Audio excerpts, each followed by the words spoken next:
वहीं America Iran बातचीत पर बड़ी खबर सामने आ रही है। सोमवार को दूसरे दौर की बातचीत दोनों देशों के बीच में होगी। पाकिस्तान के इस्लामाबाद में वार्ता का दौर देखा जाएगा।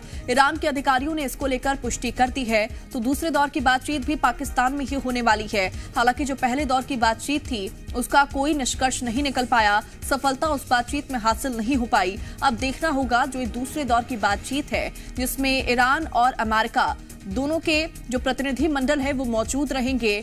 इस बातचीत में क्या कुछ तस्वीर निकलकर सामने आने वाली है। क्योंकि पिछले दौर की बातचीत में ईरान ने कहा था कि अमेरिका ऐसी बातें कह रहा था जिसका कोई सर और पैर नहीं था। और ईरान का हॉर्मुज खोलने का ऐलान, वाणिज्यिक जहाजों के लिए खुला हॉर्मुज और रूट के नियमों का सख्ती से पालन करना होगा, ये ईरान की तरफ से कहा गया। हमारी सेना के साथ तालमेल रखें, ईरान की तरफ से ये भी बात कही गई है। तो वाणिज्यिक जहाजों को खोलने के लिए यहां पर ईरान वो मान चुका है और ये कहा गया है कि रूट के नियमों का सख्ती से पालन करना होगा और हमारी सेना के साथ तालमेल रखना होगा।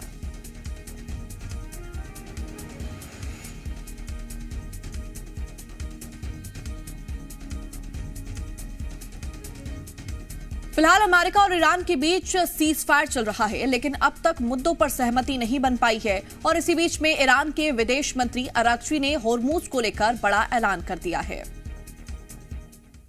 और लेबनान में सीज फायर का ऐलान होने के बाद ईरानी विदेश मंत्री अरागची ने कहा कि सीज फायर के बचे हुए समय तक सभी कार्गो शिप के लिए हॉर्मुज स्ट्रेट पूरी तरह से खुला हुआ है।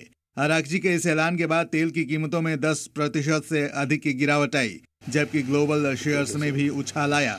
हालांकि अरागची के ऐलान के बाद भी अभी भी कुछ तेल कंपनियां हॉर्मुज को लेकर आश्वस्त नहीं हैं, क्योंकि अंडर वाटर माइंस का पता नहीं है। इसलिए जर्मनी और नॉर्वे की जहाजें अभी भी हॉर्मुज से गुजरने से परहेज कर रही हैं।